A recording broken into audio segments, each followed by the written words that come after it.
السلام عليكم ويا صباح الفل عليكم. ازيكم وعاملين ايه؟ يا رب تكونوا كويسين وفي احسن الاحوال. صباح يوم جديد كله نشاط وطاقه وبركه ان شاء الله. النهارده باذن الله يومنا اول الاسبوع ان شاء الله هنعمل مع بعض روتين حلو جدا.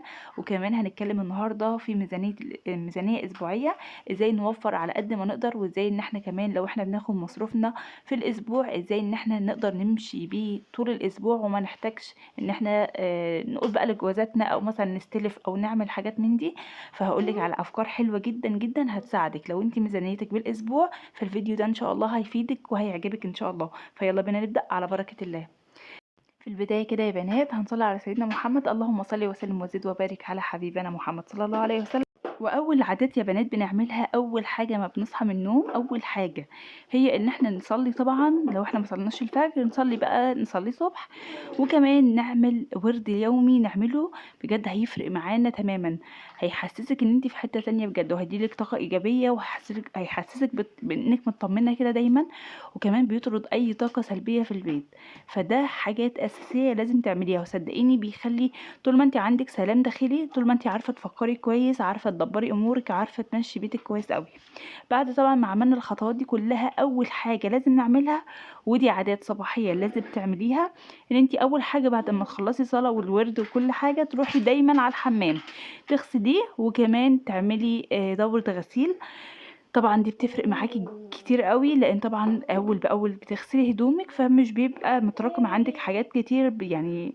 طبعا طول ما انت عندك في بيتك كركبه كتير، هدوم كتير مش نظيفه، طول ما انت حاسه بان انت عندك طاقه سلبيه في البيت، حاسه ان انت مخنوقه، حاسه ان الفلوس بتاعتك بتخلص بسرعه ما انتش عارفه تعملي ايه. فيعني بيكون عندك كده افكار وحشه جوه دماغك ما انتش قادره ان انت تتخلصي منها وتطلعيها من دماغك. فصدقيني الخطوات دي بتبقى حلوه جدا، خطوات صدقيني هي ربع ساعه بتاخديها الصبح، صدقيني هي بتفرق معاكي، وهي بتظبط يومك وبتخليكي عارفه تدبري امورك صح الصح. فخلصنا بقى العادات الصباحيه، وتعالوا نتكلم النهارده في ميزانيات حلوه جدا واكلات وبجد هقولك ازاي توفري وتظبطي كل امورك في الفيديو ده، ان شاء الله هيكون مفيد جدا. فطبعا لو وصلت معايا لحد هنا ما تنسيش تحطي لي لايك واشتراك في القناه لو اول مره تشوفيني، وكمان تفعلي زر الجرس. ويلا بينا نبتدي ونشوف هنقول ايه النهارده. دلوقتي بقى يا بنات في بداية الكلام كده، أقل دخل لازم إن هو بيدخل لنا في الأسبوع من 500 ل 700 جنيه. فاحنا خلينا في المعقول، الرواتب اللي هي بتبقى 3000 في الشهر، فخلينا اللي احنا نحسبها على 700 جنيه في الأسبوع. فخلينا نبتديها كده إن هي ب 700، وهنمشي الميزانية بتاعتنا على 700 جنيه في الأسبوع. دلوقتي يا بنات احنا خدنا يوم الجمعة اللي هو احنا بنستلمه يوم اول الاسبوع او اخر الاسبوع، بناخد 700 جنيه. اخدنا ال 700 جنيه في ايدينا خلاص كده تمام. تعالوا بقى نجيب ورقة وقلم، وتعالى ما اقولك هتعملي ايه بالظبط. في البداية كده وبدون اي كلام هنحوش 200 جنيه، هنحوشهم على جنب. ليه؟ ال 200 جنيه دول كل اسبوع هنحوشهم هيبقوا معانا في الاخر 800 جنيه، 800 جنيه في الشهر. 800 في الشهر دول هنسيبهم للفواتير. لو انت كمان بتدي دروس لولادك اللي هي دروس تقويه او حاجه، بلاش ان انت تدي في المواد كلها. شوفي ابنك ضعيف في انهي ماده وابتدي ان انت اديله فيها بس. فيعني خلينا ان احنا عندنا مثلا ولدين او معانا طفلين يعني بياخدوا دروس، خلي الدرس مثلا كل واحد فيهم ضعيف في ماده او مادتين، والدرس حاليا ب75 او ب100 في الشهر. فخلينا اللي هو بياخدوا مثلا مثلا في 3 مواد، او مثلا كل ولد بياخد عنده نقص تركيز في مادة. فخلينا اللي احنا بنشيل 200 جنيه لولادنا للدروس، وال600 بندفعها فواتير كهرباء ومية ونت والحاجات دي كلها.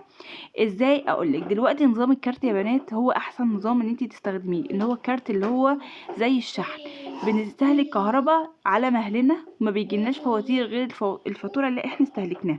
يعني انا ممكن دلوقتي اكفي بيتي ب100 جنيه بس في الشهر، وفي ناس كتير قوي عامله كده، بتحاول ان هم يحافظوا على الكهرباء على قد ما يقدروا، مش بيسرجوا او مش بيولعوا النور كتير. الغساله بيحاولوا ان هم يشغلوها بس مره او مرتين في الاسبوع. يعني بيحاولوا على قد ما يقدروا ان هم يوفروا الكهرباء على قد ما يقدروا، ودي حاجه كويسه قوي. طب انتي ما بتعرفيش الموضوع ده وعندك دايما هدوم كتير والكلام من ده، فخلينا اللي احنا هنحط مثلا بقيمه 200 جنيه او 150 جنيه كهرباء. وطبعا وبقية بقى الفلوس هيبقى معاكي 400 جنيه دي بقى اللي انت بتدفعي بقى فواتير النت والميه والحاجات دي كلها. فان شاء الله هتكفي معاكي وهتظبط معاكي الميزانيه بالشكل ده. طب خلينا بقى اللي احنا نتكلم في 500 جنيه ناكل ونشرب بيهم والكلام ده كله. معانا دلوقتي يا بنات 500 جنيه هنبتدي ان احنا نجيب، بس يعني نظبط امورنا على حاجات معينه. يعني ان احنا الاسبوع ده جبنا مثلا فراخ، يبقى الاسبوع الجاي نجيب لحمه، فاهمني؟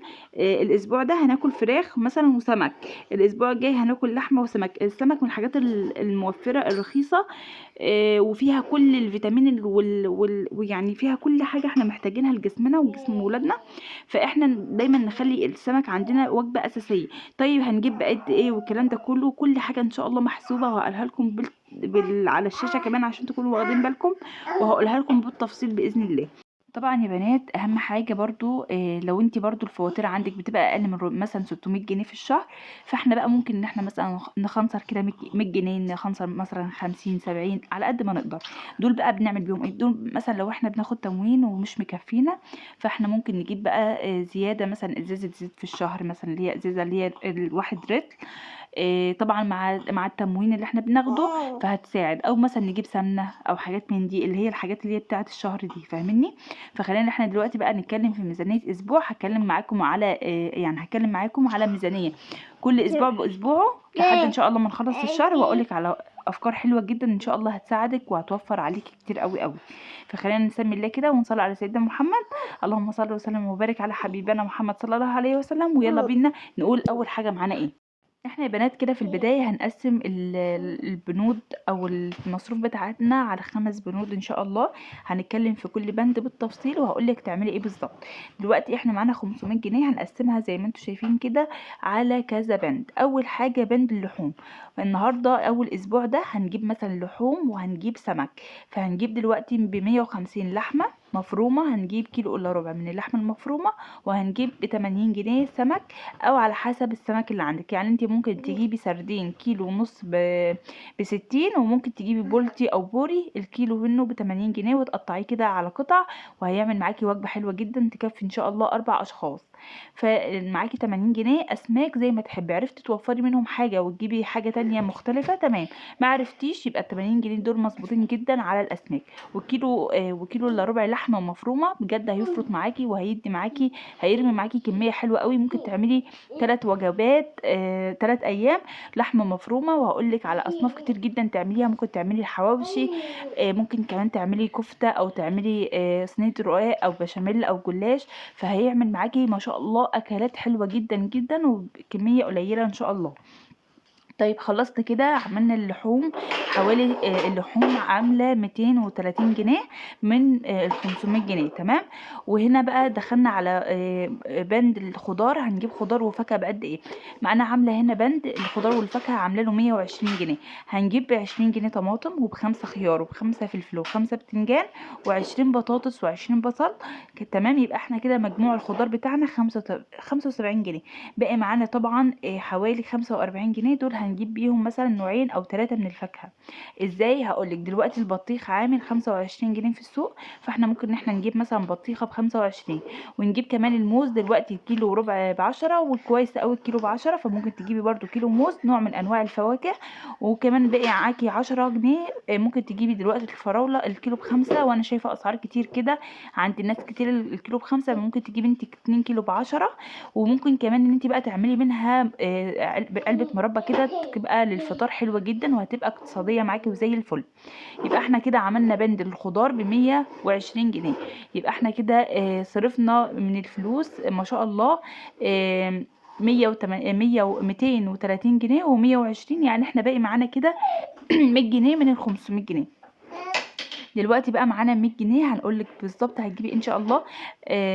هنجيب اول حاجه يا بنات ب 40 جنيه رز.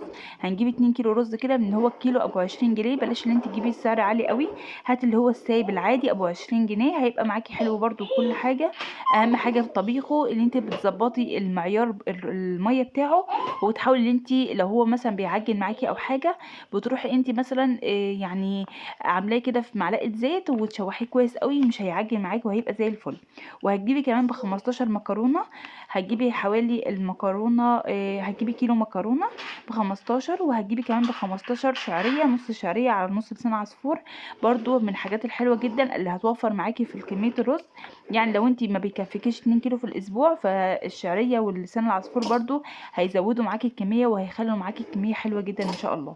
معايا بقى هنا انا عامله 70 جنيه، دول برضو للفطار، وكمان هنجيب منهم بربع عدس. ربع عدس ده ب10 جنيه، هو ب7.5، بس انا عملتهولك اللي هو بند 10. تمام. او لو احنا حسبناه على ال7.5 دول هيبقى موفر معانا مثلا 2.5، دول هنجيب بيهم رتل من المساحيق اللي احنا بنستخدمها في البيت يعني بتاعنا وكده. المهم انا عامله لك هنا بقى نص جبنه عامله 20 جنيه، وعامله لك كمان نص فول اللي هو للتدميس عامل 15، وعامله لك ب 15 جنيه بهارات. هتجيبي مثلا كيس ملح ب5 جنيه، وهتجيبي نوعين بس من البهارات. كل اسبوع تعملي حسابك ان انت هتجيبي مثلا نوع او نوعين من البهارات اللي انت بتحتاجيه.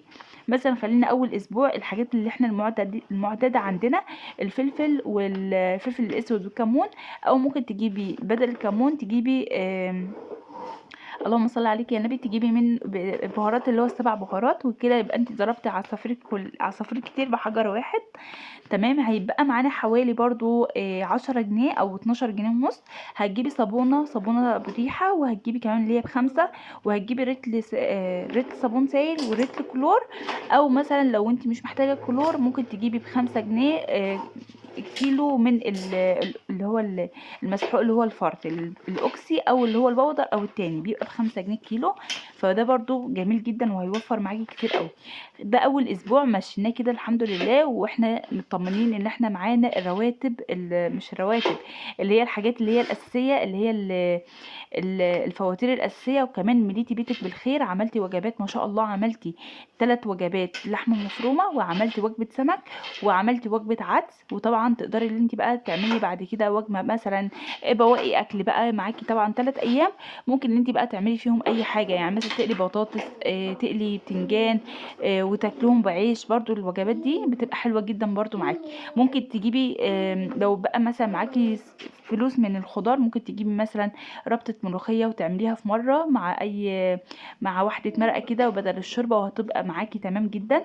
دي برضو وجبه حلوه جدا معاكي، وتقطعي مثلا جنبها بطاطسايه وفلفلايه، وتبقى معاكي كده الدنيا زي الفل. هنروح بقى ان شاء الله لتاني اسبوع، وهقول لك تاني اسبوع هنجيب ايه، هيبقى مختلف تماما عن الاسبوع اللي قبله، بس كله بيكمل بعضه.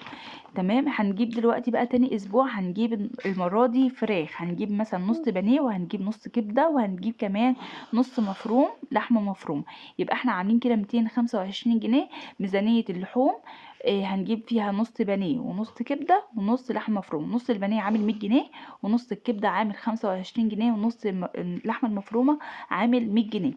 نص البانيه ده احنا ممكن ان احنا نقسمه على مرتين، ونعمل مثلا عيش شامي، اللي هو العيش السوري، ونعمل منه مثلا وجبات. او ممكن ان احنا نعمل مثلا مكرونه، ونقطع ربع كيلو من البانيه، نقطعهم شرايح كده صغيره، ونحط لهم توابل، ونحط لهم كمان الخضار، ونبتدي ان احنا نعملهم على المكرونه كده، المكرونه الحمراء. هتبقى معانا وجبه جميله جدا ما شاء الله. كمان احنا ممكن نستغنى خالص عن البانيه، ونجيب مثلا كيلو ونص من الاجنحه، برضو هيدي معاكي كميه كبيره، ممكن تعملي برضو على مرتين، وهيبقى برضو كل واحد قدامه حق كويس. تمام. او ممكن ان انت تجيبي برضو كيلو وربع، بتهيألي هو الابراج ب80، ممكن تجيبي كيلو مثلا وربع، او على قد ال100 جنيه برضو هتدي معاكي برضو. تعملي كده ايه دبابيس، تعملي مثلا لكل فرد كده مثلا دبوسين، او لو انت مثلا ولادك صغيرين ممكن كل ولد دبوس، وانت بقى وجوزك شوفي مقداري ايه، وممكن ان انت تعملي برضو الكميه ديت على مرتين. تمام. انا حاطيلك 100 جنيه الفراخ، بلاش تجيبي فرخه كامله، لان طبعا الفراخ الكامله دلوقتي الكيلو ب75، معلش، الكيلو ب75. فانت دلوقتي هتجيبي 2 كيلو اقل حاجه عامله 100 وكام يا ولادي، انا متلخبطه في الحسابات، عامله 150 جنيه او 160 جنيه. تمام. فاحنا برضو بنوفر يعني فلوس كتير قوي منها. كمان عامله لك بقى نص كبده، تجيبي كبده برضو هتعمليها كده في نص الاسبوع، هتبقى جميله جدا. وبرضو حاطه لك كيلو لحمه مفرومه، طبعا تقدري نص لحمه مفرومه تقدري تعملي برضو على مرتين، او ممكن تقسميه مثلا تعملي مره واحده، وتاني يوم لو بقى منكم حاجه ولا كده تعمليها برضو على بيتزاية او على حاجه، برضو هتوفر معاكي والكل هياكل وهيتبسط. تمام. دي برضو الميزانيه اللي انا عاملاها. برضو ميزانيه الخضار انا عاملاها بنفس النظام. الخضار بتاع الاسبوع اللي فات ابو 120 جنيه برضو، عامله لك فيها الخضار والفاكهه نفس الموضوع بالظبط. بس الاختلاف بقى المره دي اللي احنا هنجيب في البقوليات او هنجيب مثلا في حاجه السوبر ماركت، هنجيب المره دي بقى ب50 جنيه كده بيض، وهنجيب كمان ب40 رز و30 مكرونه، وهنجيب كمان كيلو دقيق ب20 جنيه. تمام. وهيبقى كده كده حسابهم 140 جنيه. هتجيبي بقى بالباقي هتجيبي حوالي بقى معاكي 15 جنيه. ممكن بقى تجيبي المساحيق السايبه، او تجيبي مثلا مثلا ب10 جنيه فشار، او تجيبي مثلا حاجه حلوه لاولادك، بحيث ان احنا بقى ايه يعني نعمل حاجات كويسه كده في قلب البيت. يعني ما نخليهمش نشتروا من بره حاجه، نعمل احنا بقى الفشار والحاجات دي في البيت انضف واحسن، ويعني اضمن كمان من انك انت تخلي ولادك يروحوا يشتروا الحاجات دي من بره. فدي كده تاني اسبوع ما شاء الله برضو بال500 جنيه موفرين ومظبطين الميزانيه، وبنحاول ان احنا ناكل ونشرب ونتبسط. هو على قدنا وكله بالمعقول، بس الحمد لله احسن من ما فيش خالص. احنا بنحاول ان احنا نظبط الميزانيه بتاعتنا على قد ما يعني على قد اللي بيدخل لنا. يعني احنا مش هنرفض الوضع، يعني خلاص احنا في الوضع اللي احنا فيه خلاص لازم ان احنا يعني نأقلم نفسنا كده على على الوضع وعلى الاسعار اللي احنا فيها دي، الله المستعان. بس احنا لازم بقى ان احنا نظبط امورنا على كده وخلاص، يعني هي دي بقى حال الدنيا ومش هنقدر نغيره، فخلاص هو ده الحال المظبوط. طبعا كده وصلت معاكم خلاص لكل الافكار اللي انا بقولها لكم. طبعا افكار الاكل يا بنات تقدري ان انت تعملي فيها اكتر من فكره. عملت معاكم منيوهات كتير جدا بتكلم فيها برضو عن الاقتصاد والتوفير وازاي نعمل اكلات كويسه، وكمان فيها برضو الاكلات الكويسه من غير اقتصاد وتوفير لو الناس برضو مش حابه كده. كله برضو الحمد لله موجود عندي على القناة. اللي حابب ياخد فكرة يدخل على قائمة التشغيل بتاعة المنيوهات ويشوفها، ان شاء الله هتعجبه وهياخد منها افكار كبيرة جدا. كيلو دقيق ده طبعا انا ما كتبت يعني ما قلتلكمش حاجات كتير في الفطار، لان اول حاجة طبعا كيلو الدقيق ده احنا هنعمل بيه مثلا نص قرص، او مثلا هنعمل يعني نص قرص، ونعمل بيه نص التاني هنعمل منه عيش اللي هو السوري. فهيبقى عندك كده حاجات للفطار غير البيض الموجود عندك، غير ان احنا بنجيب نص الجبنه ده بيكفينا اسبوعين. يعني احنا نعمل حسابنا نص الجبنه بيكفينا اسبوعين. كمان احنا جايبين كيلو فراوله، ده بنعمله مربى برضو بحيث ان احنا يكون عندنا حاجات زياده معانا في الاكل في وجبات الفطار. فانت عندك مربى وعندك بيض وعندك جبنه، فكده ما شاء الله حلو جدا. وعندك طبعا انت بتجيبي العيش من التموين، وبتجيبي كمان السمنه والزيت من التموين. فده بيكون اوفر طريقه واحسن طريقه اللي انت تستهلكي بيها المواد بتاعتك وتظبطي بيها الميزانيه بتاعتك. كمان الاسبوع ده احلى كمان من الاسبوع اللي فات. يعني انا عامله لك هنا ما شاء الله هتاكلي مرتين فراخ اذا كانت بانيه او اوراق او اي حاجه. كمان هتاكلي كمان نص كبده، فانت عندك كده 3 ايام. كمان هتاكلي مرتين لحمه مفرومه، فانت ما شاء الله كده عندك 5 ايام. ما فيش غير يومين بس هما اللي هيكونوا شويه اقتصاديين، هناكل فيهم مثلا هنعمل وجبه بيض، وكمان هنعمل مثلا بواقي اكل، او هنعمل بتنجان وفلفل وحاجات من دي. طبعا كل واحد على حسب ميزانيته. وطبعا احنا ممكن انا استهلك مثلا نص كيلو فلفل في الاسبوع، ممكن استهلك كيلو، ممكن استهلك الكيلو ده في الاسبوعين. يعني كل واحد وعلى حسب استهلاكه. انا بقولك افكار، وطبعا انا بقولك افكار كده اساسيه، وانت طبعا جوه الموضوع تقدري ان انت تظبطي بيه بيتك على قد ما تقدري. انا بقولك فكره وانت طبعا تقدري ان انت تحوليها لميزانية قوية جدا. وكل واحد لو حط دماغه في حاجة بجد ما شاء الله بيطلع منها احسن النتائج. فطبعا مثلا انت الاسبوع ده ممكن ما تكونيش محتاجة خضار، فاحنا ممكن نجيب مثلا زيادة لحمة، زيادة مثلا فاكهة، زيادة حاجات للبيت، كلام من ده. ممكن نوفر الفلوس دي ونسيبها على جنب، بحيث ان احنا مثلا عايزين نشتري حاجة بعد كده، عايزين نجدد، عايزين نعمل حصالة نحط فيها اي مليم كده، اي جنيه اي حاجه نحطها فيها، بحيث ان احنا ندخل مثلا على شهر رمضان او على العيد نكون معانا مبلغ كويس نشتري بيه هدوم، نشتري بيه مثلا حاجة للبيت، نظبط بيه حاجة، كلام من ده. فاحنا طبعا يعني مش كل اسبوع اللي بنجيب نفس الخضار ونفس الحاجة، ساعات في كتير قوي اسابيع بيكون اسبوع شايل اسبوع. تمام. فاحنا بحاول ان انا اديكم الفكرة على قد ما اقدر، ويا رب يكون استفدتوا باي حاجة واي معلومة صغيرة. طبعا لو حد عنده اي فكرة من افكار التوفير يقول لنا في الكومنتات عشان كلنا نستفاد من بعض. وان شاء الله لو الفكرة كويسة هنزلها معاكم في فيديوهات، وباذن الله يكون الفيديو ممتع كده ويشجعكم بجد على انكم تحبوا حياتكم مهما كانت الظروف. فتابعوا معايا الفيديوهات ان شاء الله كلها هتكون عبارة عن حاجات كويسة جدا، حاجات هتديلك طاقة ايجابية باذن الله.